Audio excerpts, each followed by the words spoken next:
Hey guys, happy May! We are in the Asian Pacific American Heritage Month. I said that totally wrong. I am sorry. We are celebrating all things Asian Americans here. And while this story, Mulan, obviously is an Asian American, she is Asian, she is from China specifically. It was produced in America, so we are going to still celebrate her. We love Mulan. She is inspirational. True story. But there are tons of really cool Easter eggs in this. So I wanted to share that with you guys. Let's get going. Mulan. Okay. So we are starting off with the animated version. And if you guys haven't watched it before, we start off with the building of the Wall of China. The Huns are attacking. The Emperor is informed. And so he's telling General Shang to get an army together. Now, this is important because he mentions one man can make all the difference. This is foreshadowing that a certain person, as we know as Mulan, will make that big difference. Now, in this little snippet, Mulan is preparing, is getting ready for the day. And we see little brother, who is the dog. Little brother will show up later in Tarzan, so just throwing that out there. There is also on the garlic, there is, that's hanging on the right-hand side on the wall, a hidden Mickey. Now, as Mulan is preparing to go see the matchmaker, grandmother is dissing the ancestors, but she also has the lucky Cricky, who will play a big role later on in the movies. But we gotta, give it hands up to the grandmothers in Disney movies. They are funny and they diss people. It is, I give them all the props. Anyway, we're going to continue on. We have Hidden Mickey in the checkers, as well as in the beads of the pendant. In the, oh God, what are they called? Lotus leaves, and in the blossoms. Now, this is important because when Mulan is cutting her hair, she's one using the sword. It was not known for women to have short hair back then. And this is going to play a role later. This is a foreshadowing of what Mushu's going to say later about how she's changing into something she's not. We also get a look at the family gardens on the statues. And I just want to point out that in these two pictures, they're based off the years. So, there's the year of the dragon, year of the tiger, year of the snake, and so forth. But they kind of remind me of either Pumbaa or like a gargoyle, or even the, the two little mischievous creatures from Hercules that help Hades. So, throwing it out there. If you see it, let me know down below. Now, these two ancestors in the middle may look familiar. I dare you, double dog dare you, to look up the painting called American Gothic by Grant Wood.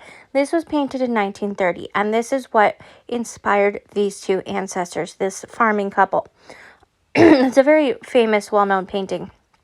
But as you can see, that there are inspirations from all around the world to inspire these movies, and that being one of them. Now, this is what I meant by Mushu talking about Mulan dressing different. Mulan dressed as a man because of the time, so drag, right? Quote unquote drag. And it's even mentioned. Now, there have been, in more recent weeks, people talking about Mulan being transgender, but that's not what transgender means. So I just want to clear this up. They even specify in the movie that it is drag. Right? It's not that she felt like a man, it's that the only way to save her father and save her country was to dress as a man. So just clearing that up. She was clearly a woman just dressing as a man, okay? And back then, women weren't allowed to be in the military. Women weren't allowed to wear, pants and shirts the way that we can nowadays. So, yes, anyway, that's what I was talking about. All right, I had to throw this in here because it is so funny. We know that this is the most quoted line in the movie. Anyway, continuing on, a lot of people get tattoos for protection, especially the dragon. Yeah, I don't know if it really does protection. I'm not against tattoos. I have some. Well, I have one. But to say that the dragon's going to protect you because it's on your skin, But it also, the tattoo also looks like Mushu. So, throwing that in there a little bit. Mushu references Sleeping Beauty, another Disney movie, Disney princess film. We also have our famous Mushu's porridge breakfast, which actually looks kind of good, even though I don't eat oatmeal. Now, onto this picture. This would have clearly ended the entire movie right here had Shang looked down. Because then he would have seen her breasts, So this is when we're reintroduced to the Huns, and we see this doll is given to Yanzu? From his falcon. He found it knowing that there's a village nearby. Again, this doll is going to come into play later on. Some of the most well-known hidden Mickeys are within water, so water splashes. This is when Mulan was bathing, and then the guys come in, and it ends up that the three that end up being her best friends end up on the rock because Mushu bites them. This is kind of giving me the Little Mermaid poster vibe. I'm just saying, but I just find it funny.